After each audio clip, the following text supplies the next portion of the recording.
Hello and welcome to Open All R's, the QPR podcast. I am David Fraser. There are three of us around the table today, along with esteemed Harry. Let's mention Harry first. He's our engineer. He looks at a computer for 45 minutes, twiddles a few knobs, and then somehow you get to listen to it. So I'm here with Harry and two other QPR fans. I'm David Fraser, by the way. To my left is, from Independent R's, is Paul Finney. And the QPR podcast. How are you, Paul? And Barnett. We haven't seen each other for a long time because you've been away and I've been away and then we had a break. But rumour is you don't like to mention it, but you've been to the gym today. I have. I've never done it. People who do that, I admire you and respect you and humbly tough my hat to you because you're great. I'm knackered. What did you do? A bit of cardio? Passed out. Seriously, I did a few weights. Did you say pasta? Passed out. Jesus. Oh, passed out. Yeah, because you can't do pasta because of the celiac thing. Anyway, let's not do it before okay, fine. Yes, the gym was fine. I actually saw a QPR fan there, which is interesting as well. Okay. So there you go. I saw a QPR fan on my holidays as well in Lanzarote. Do you know what I seen in Barnet today? In the charity shop, I seen a QPR kids shirt in the charity shop in Barnet. The first time ever I've seen a QPR shirt in Barnet. Which era? Goal for it doesn't matter. This is major. You're lucky to see anything to do with QPR in Barnet. You're saying it's a good thing? I think it's a brilliant thing. We've got obviously not for the child to give Rangers up, but so whilst Paul and I can talk about our holidays and charity shops and all the rest of it, we do actually have one other person here, which is Thom Gibbs from the Telegraph. Hello, how are you? Good. You've got a blue tick on your name on Twitter. I have, yeah. I paid the Twitter Mark Zuckerberg equivalent a large sum of money. He's important, you know, Dave. I was going to say, you're not just some person in sales at the Telegraph. Hello, if there is anyone in sales at the Telegraph listening to the podcast. You're a proper big deal football writer and all the rest of it. I don't know about writer, I consider myself more of a sort of editor and all-round entertainer, really. That's kind of my current comedian role. Third. Exactly. Yeah, fine. So welcome, I never consider myself Thom. a writer either. Funny that. That's for the best, Paul. I reckon. Okay, so let me do the bit that I need to do. If you're listening to us for the first time, thank you very much. Hopefully it won't be the last time. You can follow us on Twitter at QPRPod. That tends to be where we do most of our business on. You can also find us on Facebook. And if you want to go and listen to any old episodes, you go to our website at qprpod.co.uk. I need to give a shout out to Dominic Lawrence, who joined the Pod Squad, which is kind of our online make a donation to help us run the show in recent weeks. So thank you very much, Dominic Lawrence. I will mention this again, but thank you very much to everybody that has voted for us in the FBAs, which is the Football Blogging Awards. We have been voted by many of you for Best Football Podcast, which we're very flattered about. I think the voting runs about another 2 weeks. So if you haven't voted for us yet, just go to our Twitter page, and at the top, our pinned tweet shows you what you need to do. You just need to go to our Twitter page, click on that pinned tweet, and it'll do the rest for you. Right, okay, that's enough for now. Blackburn. Ball draw?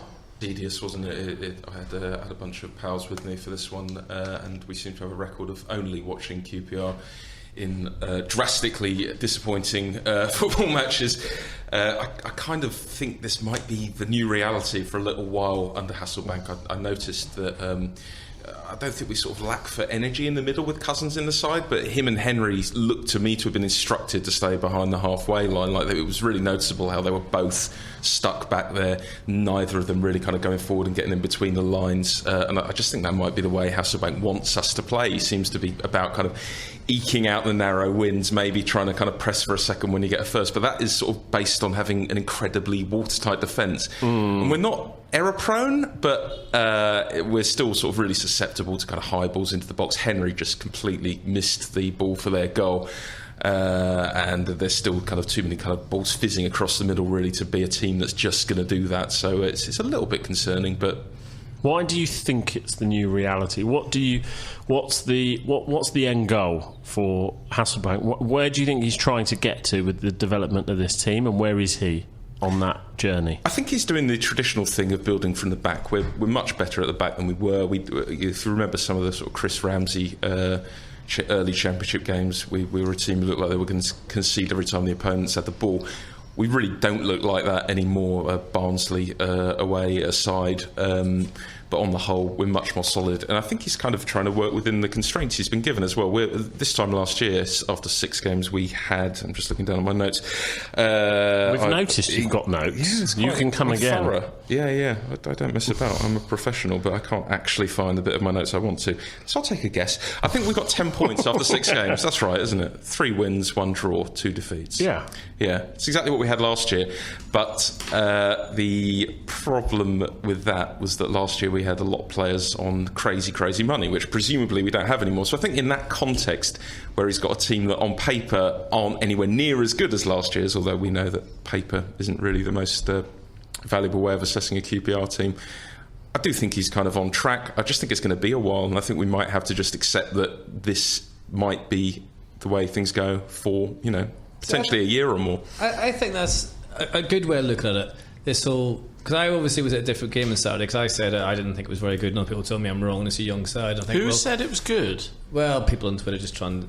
Who said it was good? I'm sure... I mean, I've seen opinion ranging from it was awful to it was meh.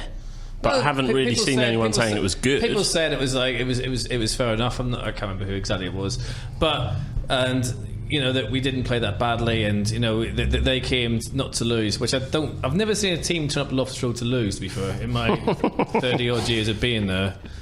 Which is interesting. Even Aylesbury, when they came down in the FA Cup match, did actually try and put up a fight. Anyway, and it's almost like we try and find excuses like the team's very young. Want you to lose today, lads, says the manager. If a lot of the players are experienced, even like Cousins has got a championship year under his belt, so Paul's got... So, probably the young lad, Shadipo, was probably the only one that's probably inexperienced that I would say they played Saturday. But going back to what you said about wages and that, we are still paying quite good money. It's not free transfers in the days of when Holloway got guys out there against a Celtic match where they came in and said, look, you're on trial, but technically we haven't got anybody else, so you've got to play, and you might get a contract out of that. We're still on quite good money. We've still got Colco, we've still got Sandro. Surprisingly, neither of them played on Saturday. Yeah, I was going to ask you about that, which is strange. But I just ask myself, what are our tactics? Because Blackburn's keeper looked terrified. In the first 10-15 minutes, you think if you actually ping a few balls in there, that guy's going to drop a few, because he didn't look confident. He's let a lot of goals in. He had an absolute mare a few weeks ago. They're not a confident side. But like Preston, halfway through the first half, they start looking around going, do you know what, we could start pinging a few balls right here. And actually everyone says their keeper had a great game, but I think the save of the match was done by Smithies when the guy followed it and he put it around the post. And before we scored, they had 3 corners, which went very close as well. And that's a side that's got 1 point. And everyone's saying, it's Blackburn, they came up to lose. They've got some decent players there. But I think it's because we don't know where we're actually going. The club haven't actually said our target is top 6, our target is mid-table, our target is avoid relegation. So, well, Lee Hughes always refuses to be drawn on it and says we want to try and win every game and sort of continuously improve. So if we take that as the target, are we continuously improving? I think they'll have internal targets. I don't necessarily think it's in their interest to sort of say publicly, "Oh, we're going to finish 8th this year."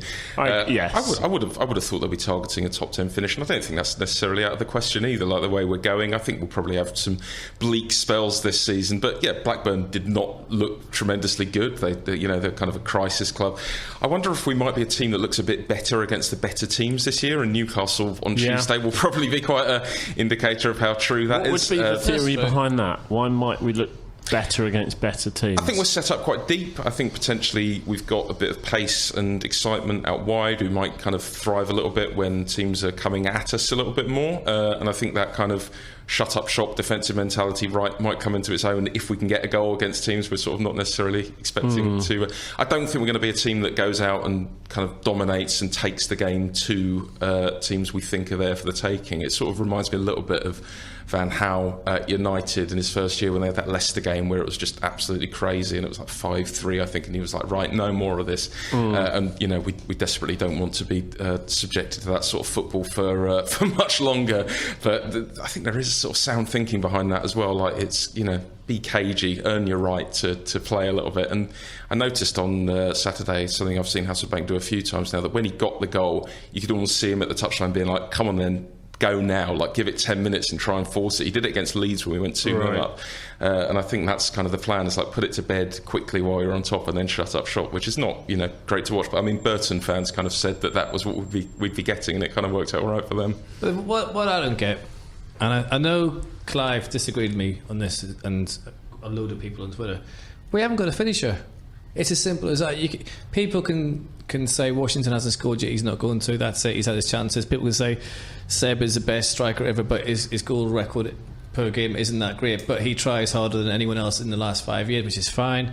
But we haven't got a natural finisher, and that's basically, if you're going to play this counter-attacking footballer, surely you need to have a finisher, someone like a Murray who can come in there, bang it in, thank you very much, job done. We haven't got that. Murray.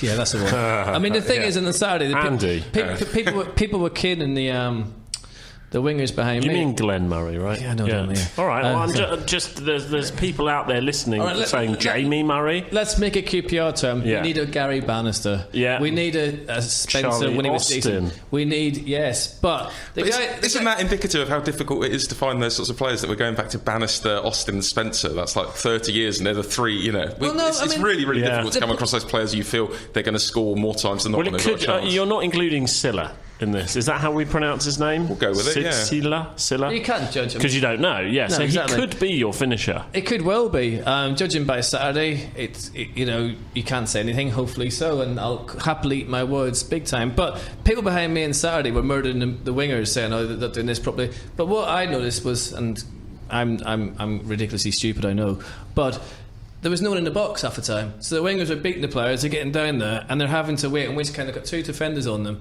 and stuff. So the attacking wise, tactically, one up front against Blackburn, who are bottom of the league, go for it, literally go for it. I mean, the thing is, you've got to admit that was a sweet free kick. I mean, that was worth the admission money alone. But saying that, we've got a lot of work to do at home matches. If we want to fill that ground up, if we want to build towards a new stadium, and we're playing this sort of football, it's not going to happen. We've got to be a wee bit more exciting. That's my opinion. Please murder me on Twitter, I don't mind, but it's got to be a wee bit more exciting than what we're seeing at the moment. And the Preston game as well, which is, Preston Blackburn 1 point, it's not brilliant. But saying that, Nolan Rangers will turn Newcastle over, beat Huddersfield, beat Sunderland, and lose to Burton.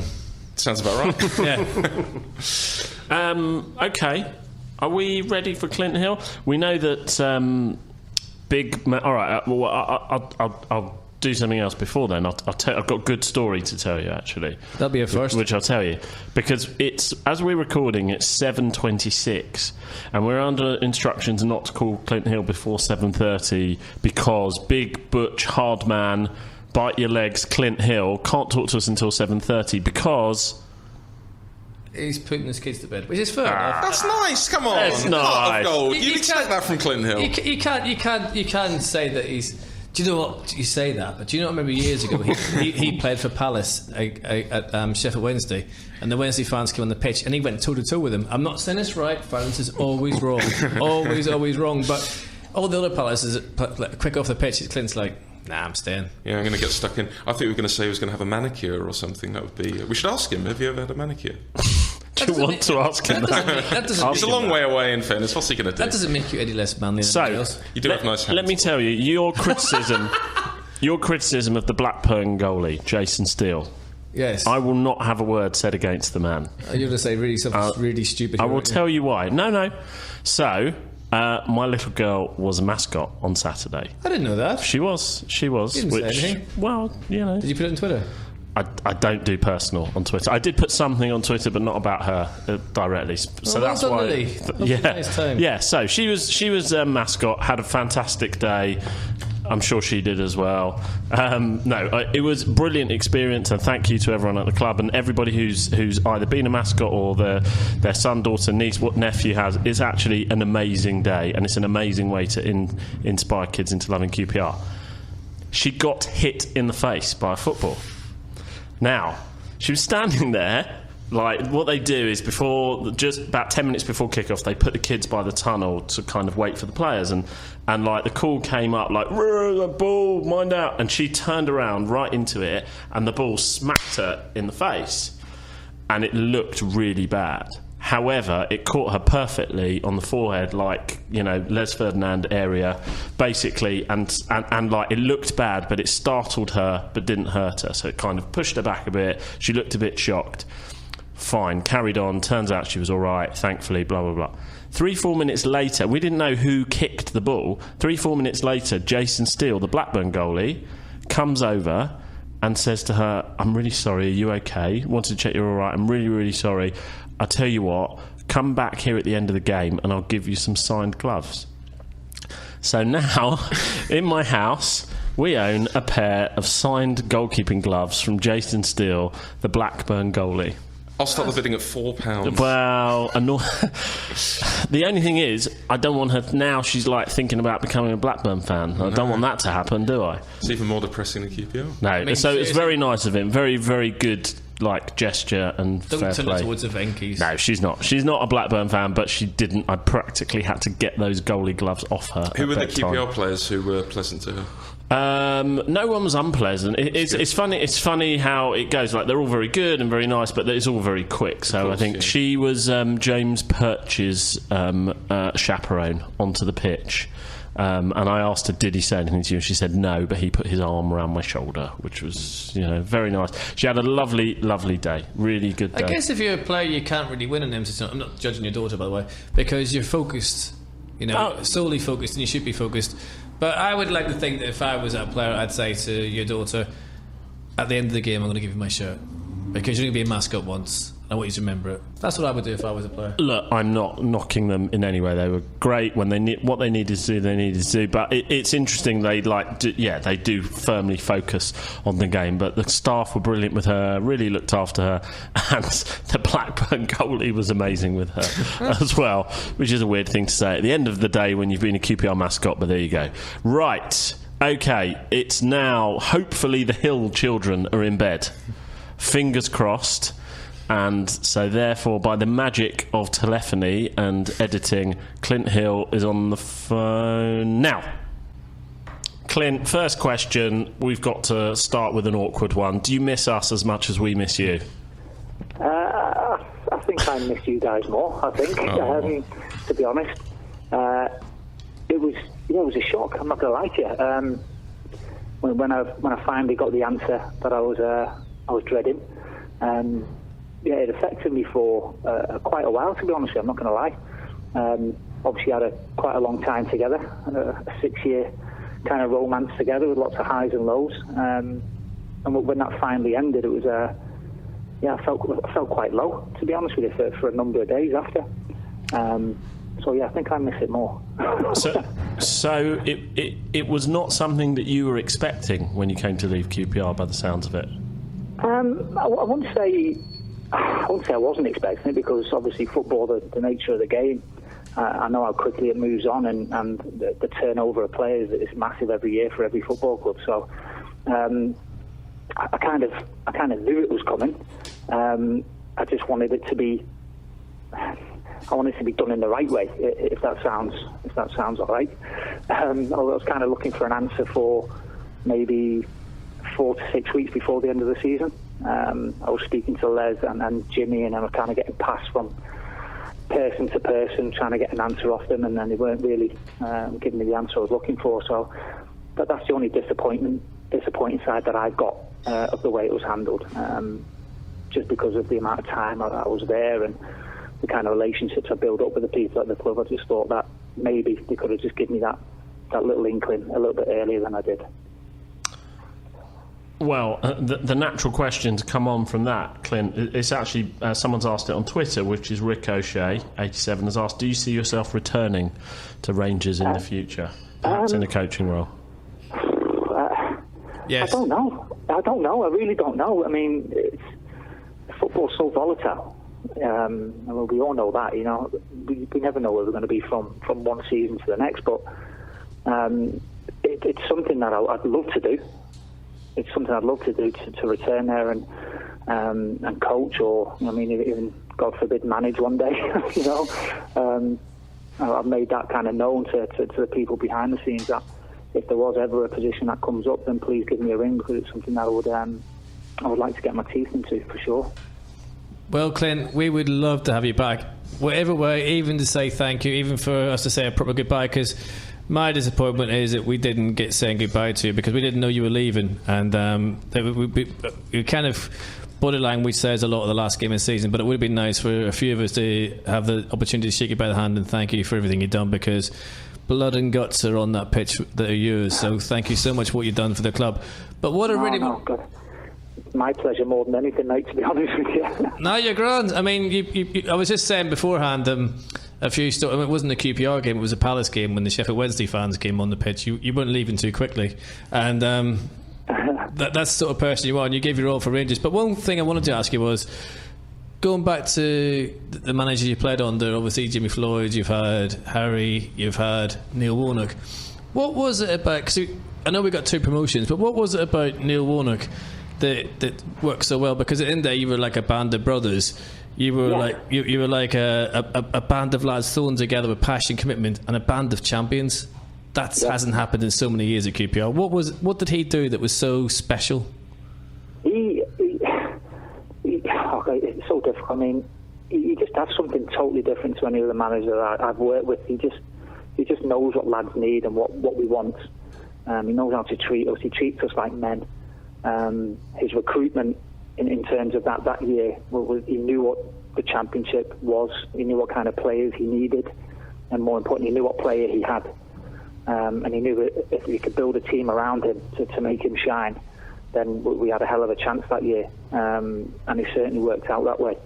But he just knows how to deal with players. And he makes you feel 10 foot tall every time you go out onto the pitch. And if you give him everything, then he will look after you. And you can't ask for more than that from a person, to be honest with you. Hi Clint, Thom here. I'm wondering what changed when Jimmy Floyd Hasselbank came to the club. What were the kind of earliest things he did differently to his predecessors? I think, to be fair, when Jimmy came, I think the club was in a transitional kind of period. Obviously, we got relegated. We had a lot of players on big earnings again. So I think we needed to shift them out, and then obviously a whole new influx of players coming in. It didn't quite work out for Chris, so he came in kind of late into the season and tried to put his stamp on it and try and just stabilise the club. And I think that was the whole remit for last year.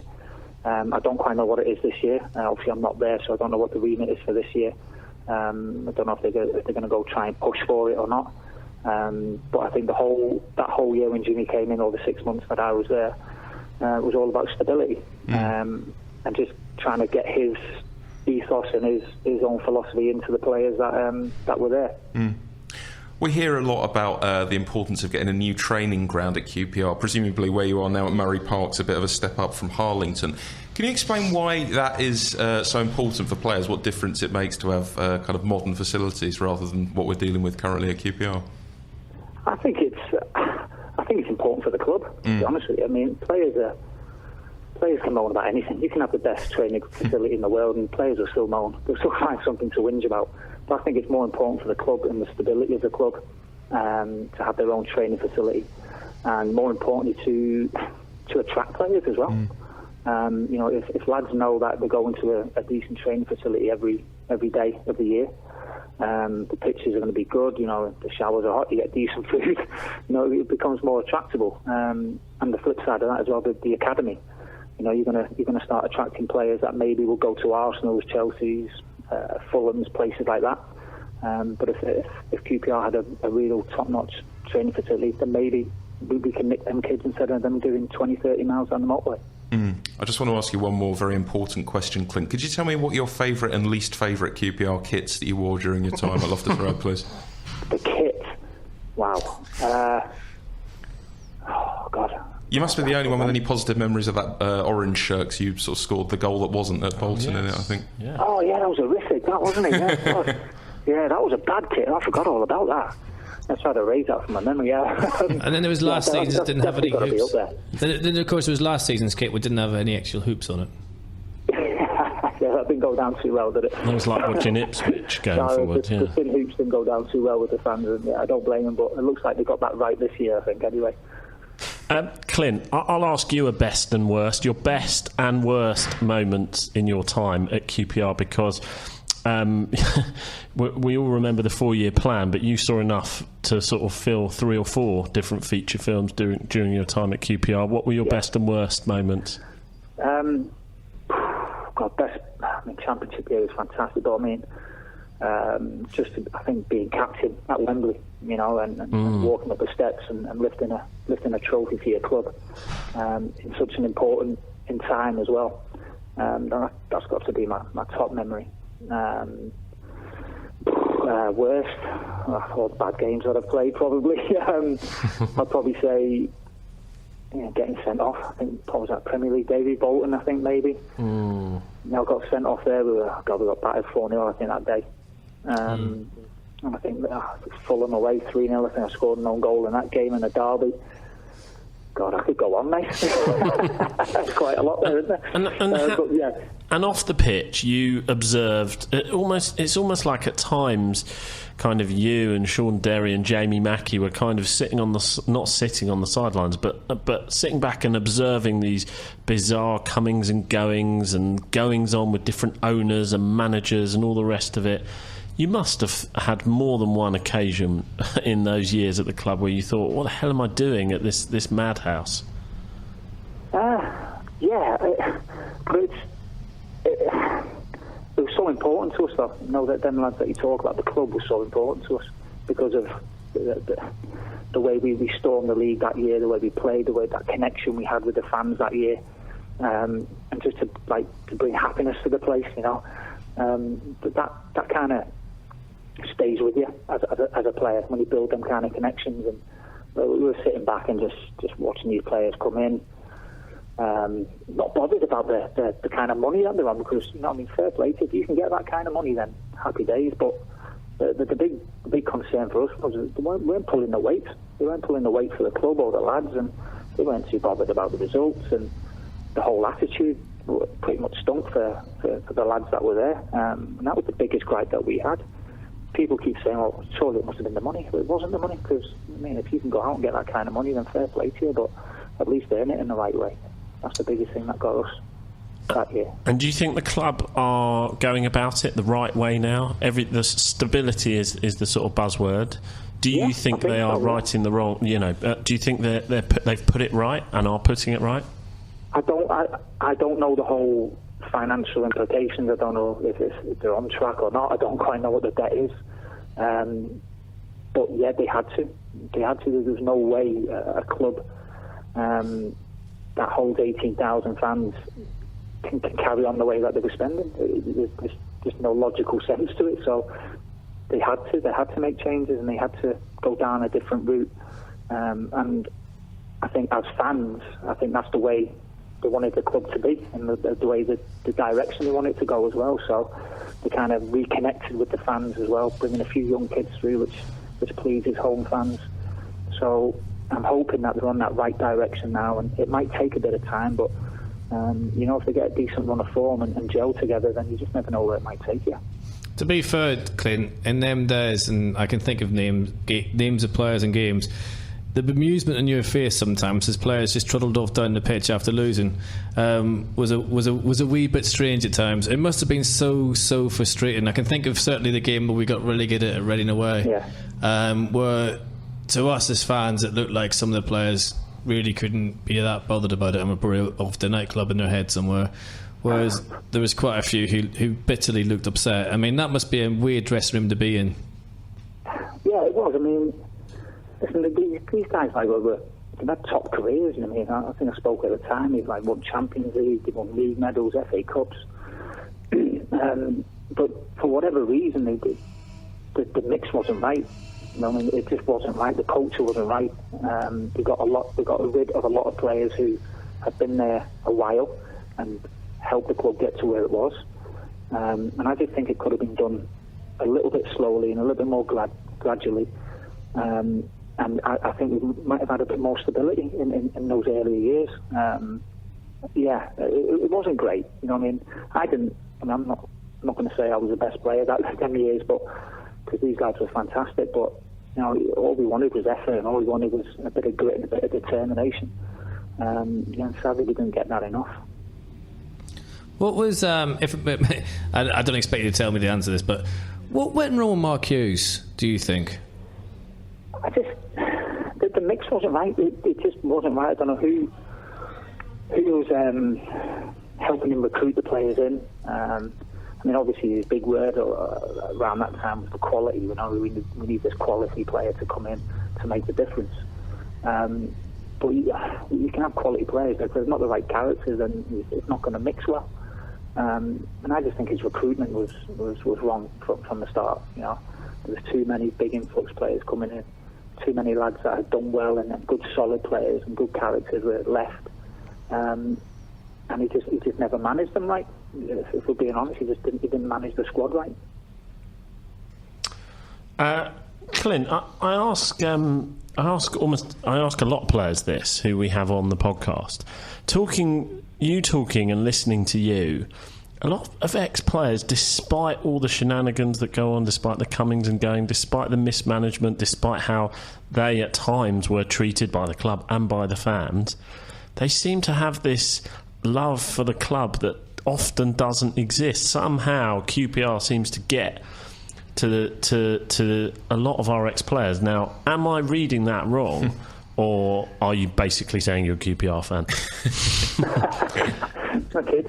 My kids grew up as QPR fans, so no, it's that year when we brought the likes of Deza and Bradley Halls and Paddy Kenny's, you know, and Jamie Mackey, you know, people are just real good, honest lads who would give everything for you. And the club, you know, I mean, the way that it all took off that year, and like I said before, the connection that everybody got on the pitch and off the pitch was just a special feeling, and that stays with you. That'll stay with you forever. The good times, and when obviously you go up into the Premier League, you want to do well. You want to do well for the club, and when it's not going right, then you get frustrated because you want it to do well because you care so much. And there was a lot of frustrating times. But it definitely, like I said before at the beginning, it hurt me. It hurt me when I left. And I was in a daze for a number of days, and I was thinking, wow, it's over. God, what am I going to do now? I got up one morning and said, I'm going for a run. I need to go for a run. And I just started running around Windsor. And I thought, I've got to kind of draw a line under this. You know, I've got to try and move on and try and get back on track. So that kind of run helped me out, sort my head out in realising that it was over and I need to move on with my career. But yeah, it did hurt when I left, and I know a number of lads as well. You know, I speak to Sean Dowler on a regular basis. He still has a real affection for the place as well. Well, to be fair, Clint, you haven't landed a bad gig. I mean, I know we're not talking about Rangers, but it's pretty good to go to such a big club, and that's I'm sure is indicative of the esteem that you are held within the game. And talking of the esteem that you are held in, it's gone a bit crazy on Twitter. As soon as we mentioned that you were on, it's just all the same messages telling what a legend he is, what a man. Somebody wrote, no question, but can you just tell him that I love him? And that was from Daniel Williams. Oh God, you're going to see, I'm getting me all emotional now about QPR again. Well, listen, now's your opportunity. You didn't get to say goodbye at the time, so now's your opportunity to say goodbye to the fans. So anything you want to say back to the fans, which now's your time. Yeah, I mean, I tried to reach out over the club. I think it was a Facebook or Instagram account that I had. I just wrote a personal message there, just. You know, I mean, an incredible 6 years that we had together. I mean, the support that the fans gave me over that 6 years when sometimes it probably wasn't deserved, and how we all stuck together will live with me forever. You know, the way they treated my family. It was a special connection, and I can't thank them enough. You know, and it will live with me for a very long time, definitely. Getting all emotional now, guys. Sorry about that. well, Finney's going to finish up, but I have one quick question. I know you've only played 2 or 3 games so far at Rangers, but have they sung that it's just like watching Clint Hill yet? No, they haven't. It's been a frustrating start, to be honest with you. And it's like you said there, it's such a big club with high expectations, and it's weird because if back in England, if we went to say maybe Barnsley on a Tuesday night, you know it's going to be a hard game, and you nick a point, not playing too well, you kind of get on the bus thinking, oh, what, that's a decent point. But here, if you draw anywhere, it's frowned upon. You know, it feels like a loss because they want you to win every game and win it well. So that's a whole new experience for me as well, and it's something that I'm looking forward to and relishing as the season goes on. But it's like I said, it's a whole new experience for me, and I'm like 37 years old now. So, but it was an opportunity I couldn't turn down. I think you got to take risks in your life, and you've got to go out your comfort zone, and this would definitely come out of my comfort zone. It's something I look back on and hopefully enjoy. Well, Clint, just to back that up, I went to the Euros with a mate of mine called Alan to watch Northern Ireland play, and I'm not a Rangers fan or a Celtic fan, and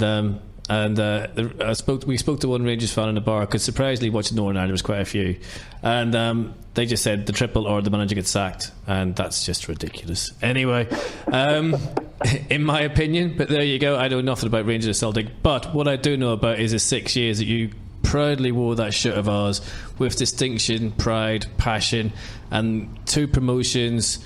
And the way you cared about our club, we cannot thank you enough. And thank you for becoming one of us, for walking shoulder to shoulder with QPR fans in every game. You are indeed a legend. Thank you, Clint. And please come back to Loft Road and say goodbye properly one day. Oh yeah, I'll be back watching, mate. I'll have a few pints in the local and get in the stands and get back, mate, as soon as I can. To be honest with you, it'll be an absolute pleasure. And no, thank you very much. You won't have to buy a drink, Clint. That's for sure. You might have to buy me a cider. Hey, don't go crazy here. Come on. No, I don't mind. I don't mind getting the bevies in as long as it's reciprocated. Of course it will. Clint, of course it will. Brilliant. Thank you so much, Clint. Take care and good luck for the rest of the season. Stay safe, big man. Cheers, Clint. Cheers. Thanks, guys. Bye-bye. Cheers, big man. Cheers, mate. Legend. What a hero. Indeed. I think you haven't turned him off yet, so although we're carrying on the podcast, he can still hear us. Is that right, Clint? I just turned it down, so... Oh, Harry turned him off. Anyway, wow. I didn't think it was possible for that man to go up in my estimation. No. Just gone through the roof of mine. I didn't expect that, did you? No. I mean, you usually, with footballers, just get a, great time there, but that's football. Yeah. First question out the traps.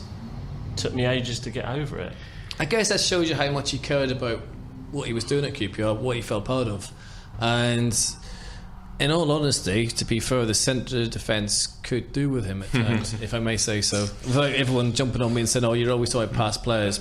We get so many players here on this podcast. There's like 2 types of players. There's basically the mercenaries who come and go and don't care, and the other half of them, it just gets under their skin. QPR seems to be like the footballing equivalent of when people talk about having a boyfriend who's a bad boy, treats her badly, but she keeps coming back for more.